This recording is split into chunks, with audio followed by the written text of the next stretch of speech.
Hi, this is Brant from Nutrition First Coaching, and on today's video, we're going to talk about what I think are the top 5 biggest lies on social media about losing weight. And I'm going to debunk those, and then I'm going to give you some truths that have to do with those social media lies to try to get your attention. All right, let's get to the video.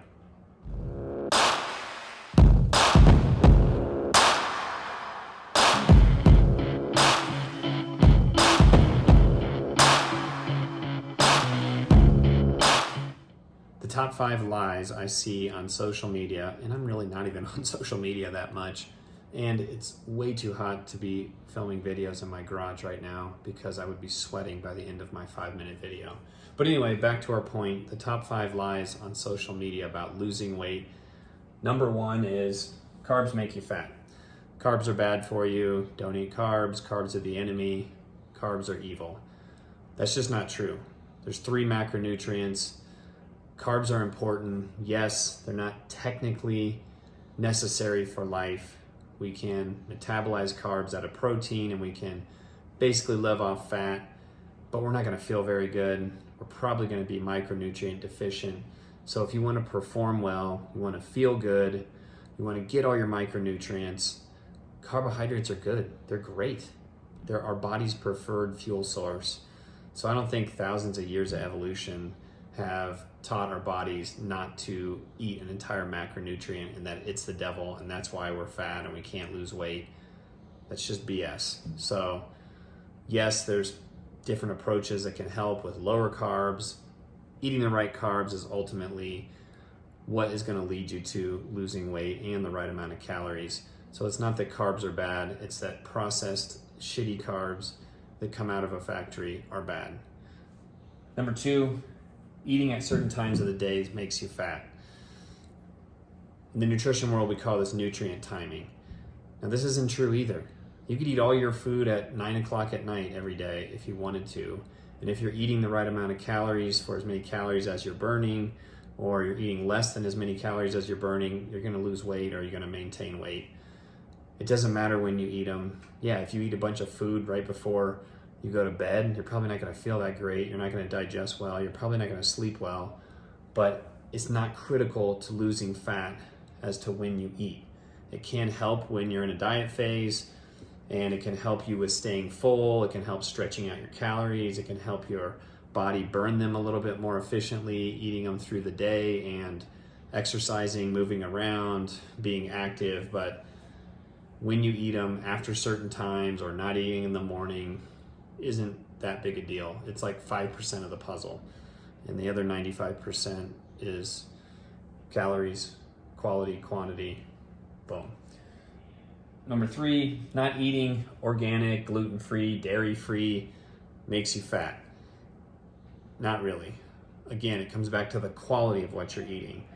Organic's probably a little bit better for you. It's probably going to give you a few more micronutrients. That really depends on the soil and how long it's taken to get to you and for you to eat it. A lot of people have issues with gluten. They may not have celiac disease, and if you have that, for sure don't eat gluten, but you might have some insensitivities to gluten. It doesn't make you digest well. It doesn't make you feel well. Same thing with dairy. It can cause all kinds of problems from skin rashes to allergies and mucus production and poor digestion and poor motility, you name it. So yeah, all these things can make you feel better if you're not doing them.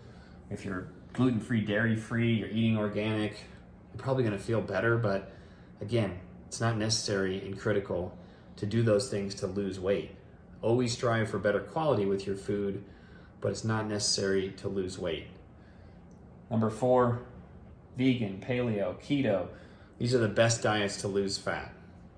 Maybe, depends who you are. Depends what your lifestyle is like. Depends on your age, what your hormone status is like. Depends on your gender. So yeah, maybe is the answer for this one. Maybe for periods of time it's better. Maybe it's better to go into a keto diet for a few weeks and then come out of it and cycle through it. Yeah, probably. That keeps your body a little more flexible metabolically.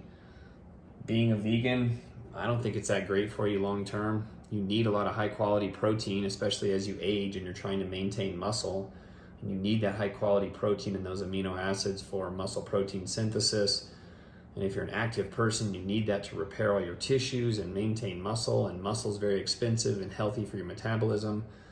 So yeah, these things all can be okay for periods of time and be good, but not for long periods of time. I don't know any healthy vegans that have been doing it for 8 or 10 years, because most of them stopped doing it way before that because they just didn't feel that good after a while. Last but not least, your metabolism is broken. That's why you can't lose weight.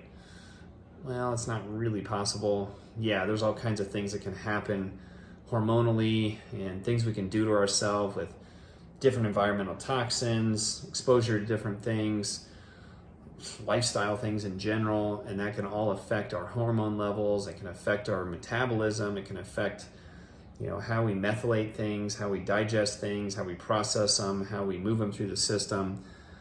But that doesn't mean your metabolism is broken.